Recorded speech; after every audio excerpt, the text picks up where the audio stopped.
सरकार बनाने का दावा तो आप कर रहे हैं, भरोसा भी आप युवाओं को दिला रहे हैं, लेकिन सरकार का चेहरा कौन होगा ये बताने में क्यों अभी भारतीय जनता पार्टी पशुपेश में फंसी हुई है?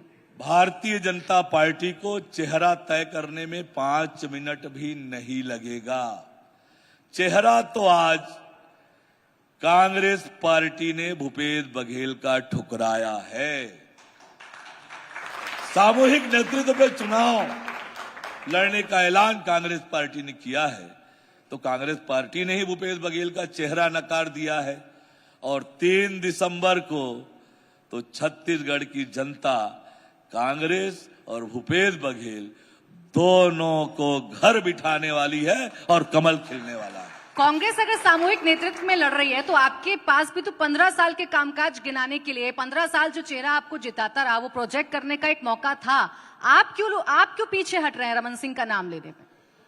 देखिए, आज पार्टी कब चेहरे के साथ जाएगी, कब चेहरे के साथ नहीं जाएगी, क्या रणनीति होगी, और हर समय हर चुनाव में चेहरे से के साथ जाने की कोई परंपरा नहीं है। पर मैं आपको कह सकता हूं कि भारतीय जनता पार्टी को मुख्यमंत्री बहुमत आने पर तय करने में 5 मिनट का भी समय नहीं लगेगा।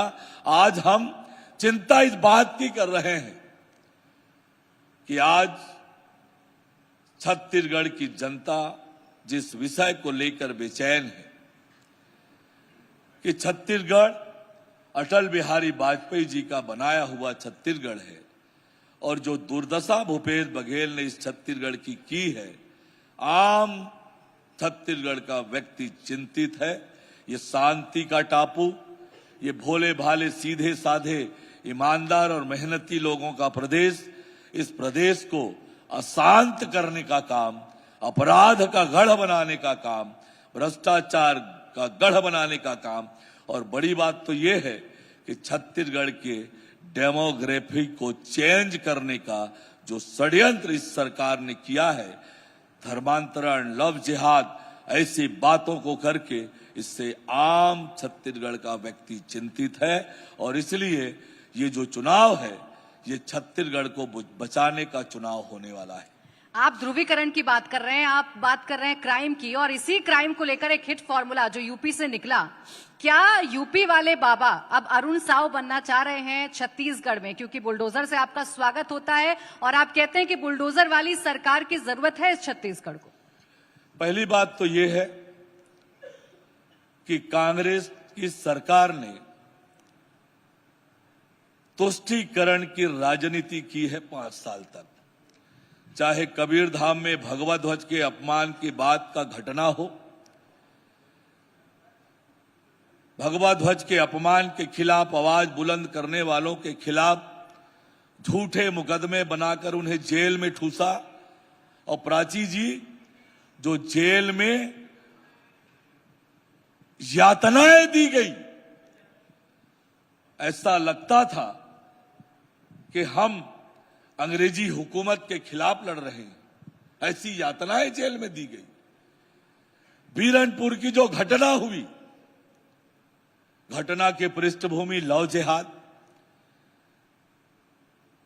भुवनेश्वर साहू के पिता भाई ने कहा कि 40 लोगों ने मिलकर मेरे भाई को मारा।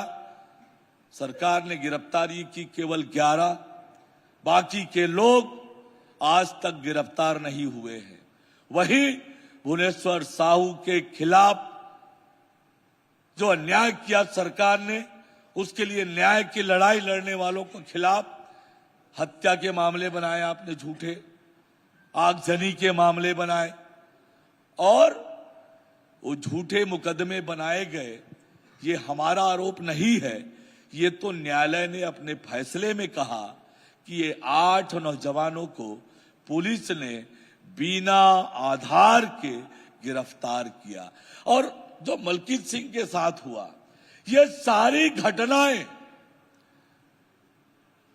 धर्मांतरण का खिलाफत करने वालों के खिलाफ झूठे मुकदमे बनाने का काम, ये सारी बातें बताती है कि राज्य में कानून व्यवस्था के क्या हालात हैं, अपराधियों के हौसले कितने बुलंद हैं। तो ये झूठ बोलने का आरोप तो आप पर भी लगता है। अभी जो रैली हुई गृह मंत्री अमित शाह की राजनांदगांव में, जो उन्होंने बयान दिया, बाकायदा शिकायत दर्ज करवा दी है कांग्रेस ने कि झूठ बोलते हैं, सांप्रदायिकता फैलाने की कोशिश करते हैं एक मुद्दे को लेकर, एक घटना को लेकर।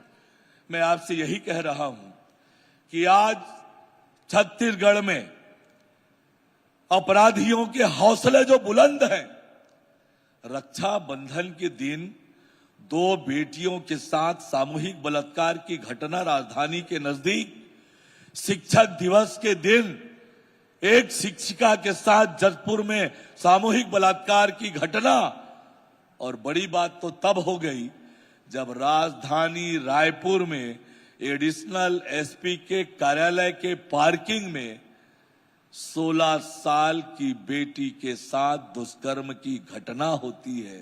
ये कानून के हालात है, और ऐसे में जिन्हें कानून का खौफ नहीं है, डर नहीं है, उनके ऊपर कानून का बुलडोजर तो चलना ही चाहिए, और ये चलाएंगे।